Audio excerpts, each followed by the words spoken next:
Gras. Welcome to Passion Time. I'm with an award-winning filmmaker, producer, director, writer. She does it all. She lives in Houston, though, but she is in Hollywood doing her film, so that's pretty cool. And Michelle Mower also heads Swamp, and we'll talk about that later. But let's start with, how did you find your passion, and how are you living your passion? You know, it's interesting because I can't really look back in my life and say that there was any one specific thing that sort of, you know, inspired me to do what what I ended up doing. As long as I can remember, I've always been a storyteller. I've always been, you know, I'm sure when I was younger, that storytelling probably took the form of a vivid imagination. But as I got a little bit older, I got really interested in writing.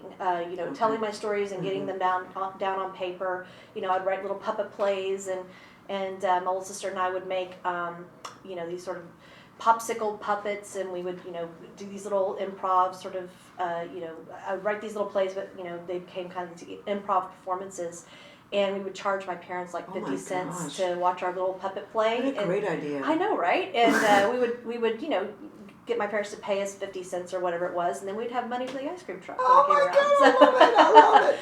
So, so I guess storytelling was a part of, performing, the performance arts. It was just something that was ingrained in me from a very early age.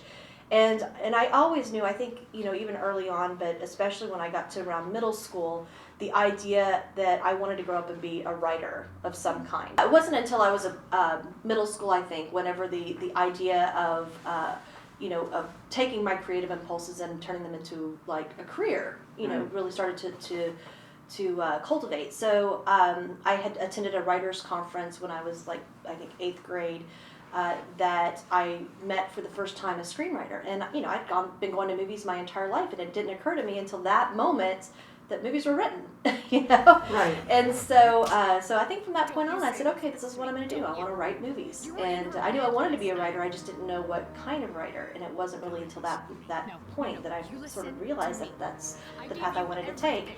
And so I started looking for screenplay writing books, because we didn't have the internet back then. Right. Back then it was, we used to go to the library, get the cards, and look for the old books. That's right. So I would check out all these screenwriting books at Field, and all the various ones that were whatever I could find, and just sort of figure out how to write screenplays. And then sometimes I would even find screenplays themselves, and be able to read screenplays. So so I think, throughout high school, that was kind of my time to really learn the process, learn the format of how to write a script.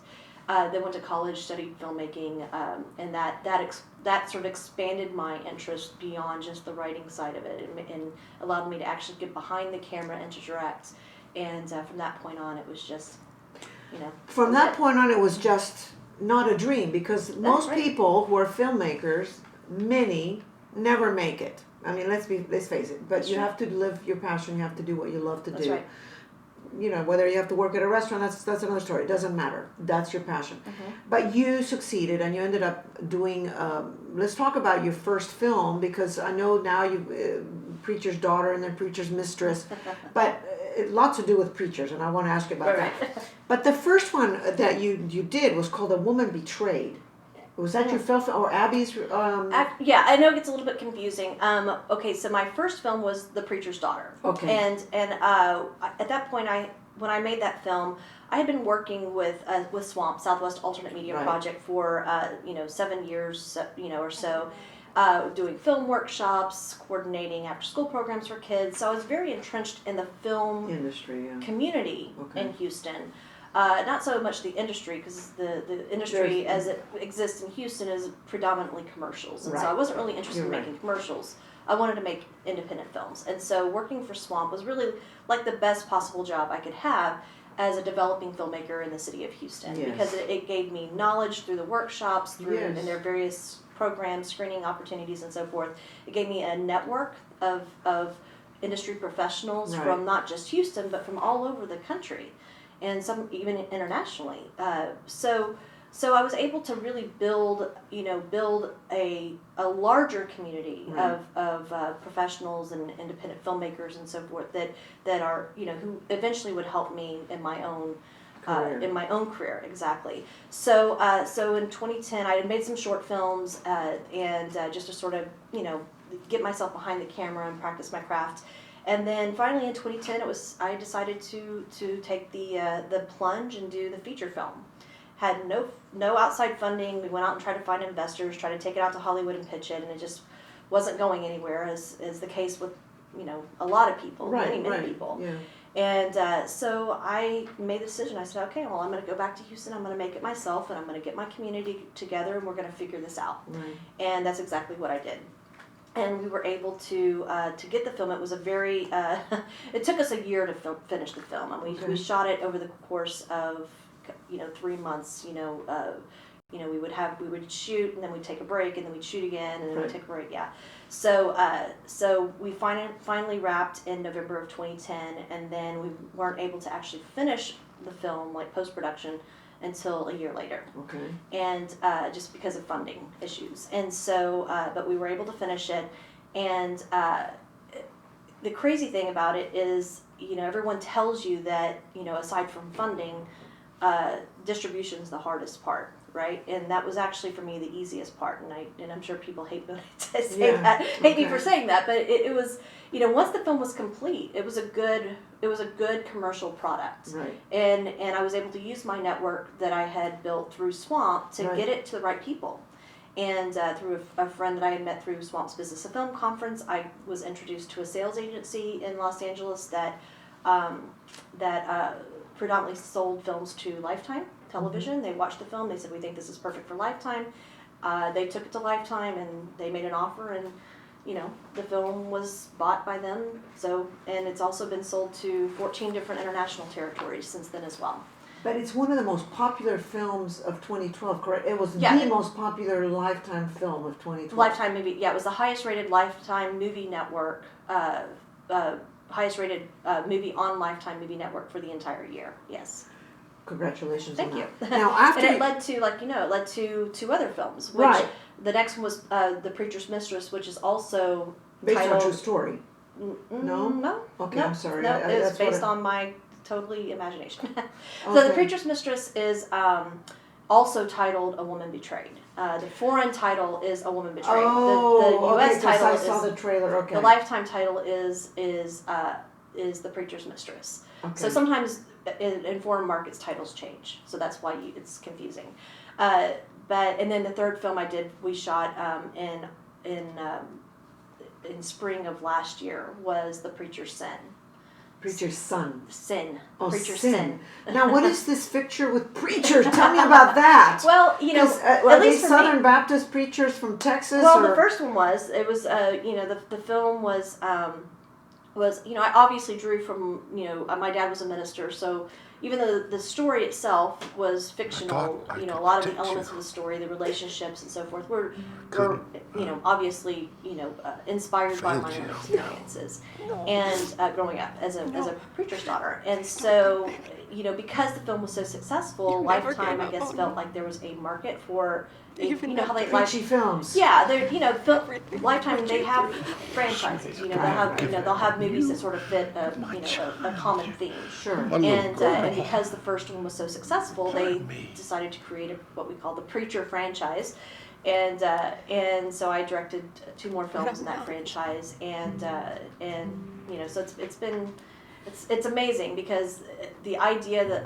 a sort of locally homegrown produced independent feature film that had no Hollywood backing or no big investors, nothing like that, would be able to achieve that level of success. Oh, yes. And so all the films actually have been seen internationally, been seen by millions of people all over the world, and it's just mind blowing. It's absolutely mind blowing. I mean, I tell the story of one day I got an email from someone saying, "Do you realize that your movie, The Preacher's Daughter, is on YouTube?" I'm like, "Well, it's not supposed to be on YouTube.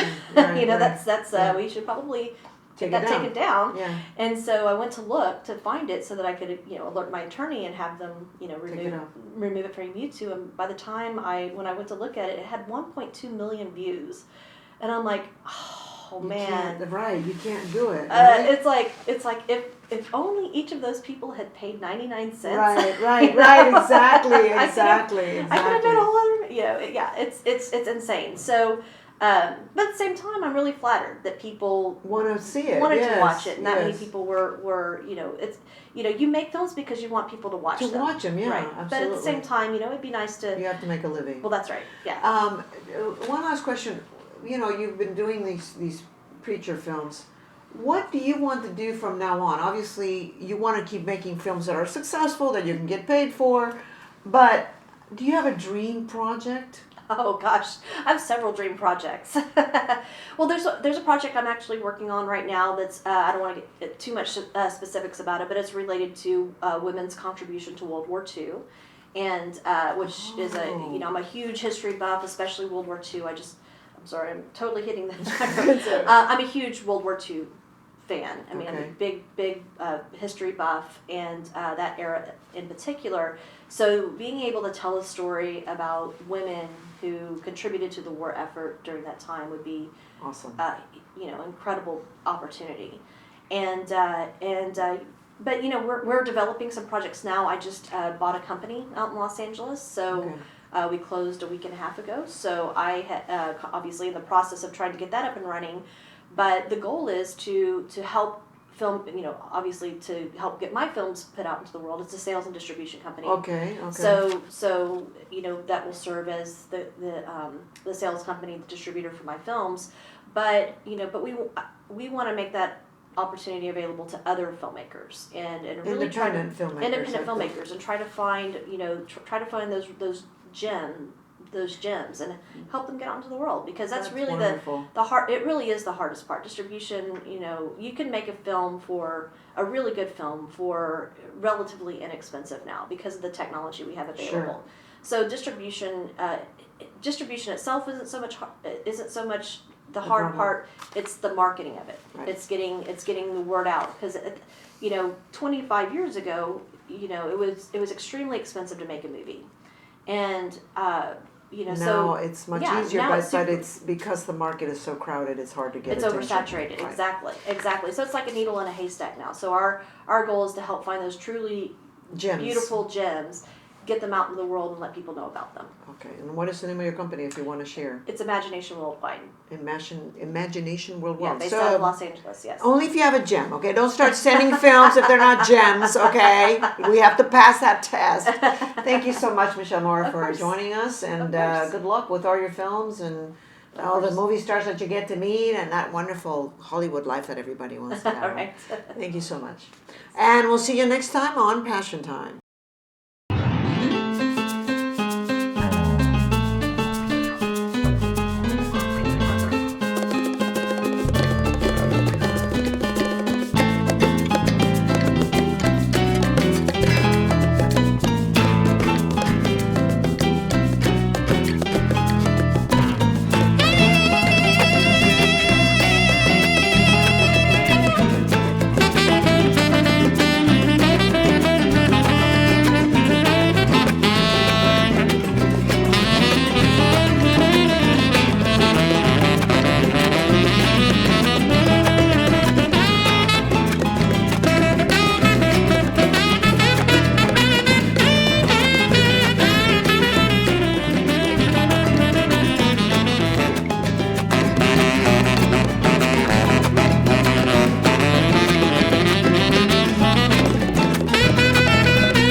Yo sé que tú puedes, que tú eres capaz. Cambia tu vida. La vida es una y tú vas a triunfar. Cambia tu vida. Con fe y esperanza las puedes